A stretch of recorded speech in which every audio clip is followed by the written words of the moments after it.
Tensions over Taiwan escalated even further this week, with China warning the US that it faces possible conflict and confrontation. Military experts across the Tasman have predicted war could break out within 3 years. And one of those experts is retired Army Major General and military strategist Mick Ryan. He joins me now. Thanks for coming onto the program, Mick. Why do you think that war could break out within 3 years? Well, it's certainly a potential. We prefer peace, not war, and that's what all democracies want. But the statements of President Xi and his new foreign minister this week are really indicative of a quite aggressive China that is willing to undertake a no-holds-barred military expansion to get what it wants in the Western Pacific, including taking back Taiwan. They've been very clear about that over the last 2 decades. There was a bit of pushback in Australia this week that you were being a bit overly alarmist. Are you being overly alarmist with that time frame? No, there's nothing alarmist about that time frame. Defence over the last couple of years has said we no longer have the 10-year warning time we used to plan on. Senior American commanders, both in the Indo-Pacific and the Pentagon, have warned that the next 3 to 4 years are the most dangerous period for us to traverse. So there's nothing alarmist about that timeline. This is really about informing the Australian public about the kind of risks that our country faces. OK, Australia is part of AUKUS, that's the alliance of the US and UK, and Australia's reportedly buying about 5 nuclear-powered submarines, about to announce that kind of deal. How significant is that, and how do you think China's going to react? Well, AUKUS, I would point out, is actually a technical relationship, not a formal alliance.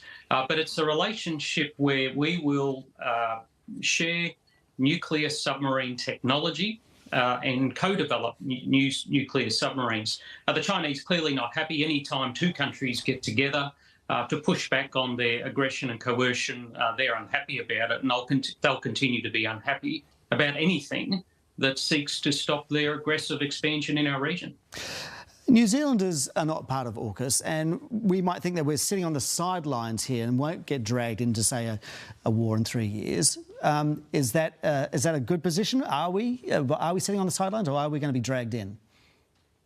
Unfortunately, New Zealand is not sitting on the sidelines of this. This isn't just about submarines. This is about diplomacy. This is about economics. This is about influence. And New Zealand is very much in the picture when it comes to all these aspects of competition with China. Yeah, but still we'd like to maintain a sort of independent diplomatic policy here. And China is our largest trading partner. So is there a way that you can see that New Zealand could just stay away from this conflict?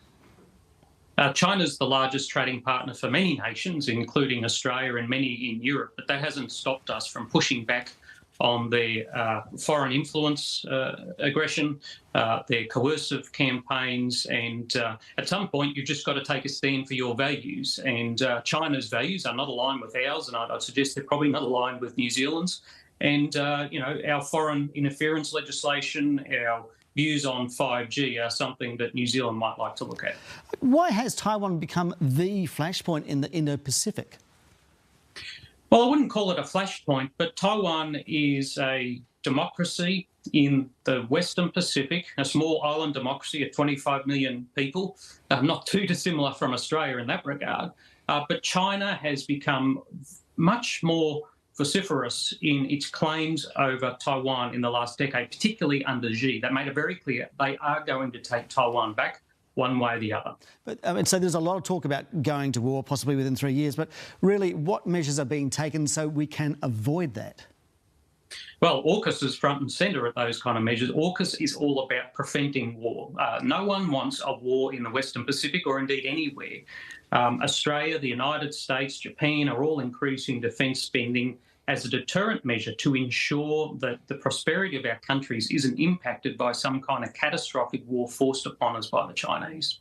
All right, military strategist in Australia, Mick Ryan, thank you very much for your time today. Thank you.